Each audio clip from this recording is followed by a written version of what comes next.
আলহামদুলিল্লাহ, আজকে আমি অজুর উপকারিতা সম্পর্কে জানব। আল্লাহ আমাকে এই দিনটা ভালোভাবে কাটানোর তৌফিক দান করুন। অজুর প্রথম উপকারিতা হলো শারীরিক পরিচ্ছন্নতা। এতে শরীরের সব ময়লা দূর হয় এবং আমরা আল্লাহর সামনে পবিত্র হয়ে দাঁড়াতে পারি। অজু করলে শরীর পবিত্র হয়, মন শান্ত হয় এবং গুনাহ মাফ হয়। আজ আমি অজুর সুন্দর উপকারিতা জানতে চাই।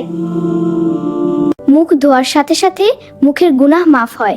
চোখ, নাক, মুখ সব পবিত্র হয়ে যায়।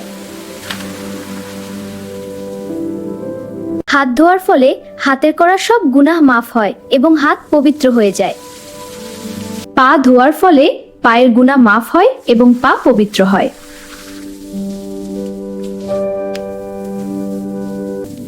অজু করলে শরীরের সব অঙ্গ পবিত্র হয় এবং গুনাহ ধুয়ে মুছে যায়। এটা খুবই বড় নেয়ামত। অজু ছাড়া নামাজ হয় না।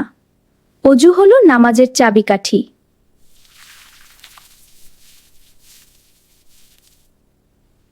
মাথা মাসাই করলে মাথার গুনাহ মাফ হয় এবং মন অনেক শান্ত ও স্থির হয়ে যায়। অজু করলে মনের অশান্তি দূর হয় এবং মনে অসাধারণ শান্তি নেমে আসে। মা, অজু করলে শরীর পবিত্র হয়, মন শান্ত হয় এবং আল্লাহর সাথে আমাদের সম্পর্ক আরো মজবুত হয়। এটা খুবই বড় নেয়ামত। অজু ছাড়া নামাজ হয় না। অজু হলো নামাজের চাবিকাঠি। অজু করলে নামাজ আরো সুন্দর ও কবুলযোগ্য হয়। অজু করলে মনের অশান্তি, রাগ ও চিন্তা অনেক কমে যায়। মনে অসাধারণ শান্তি নেমে আসে।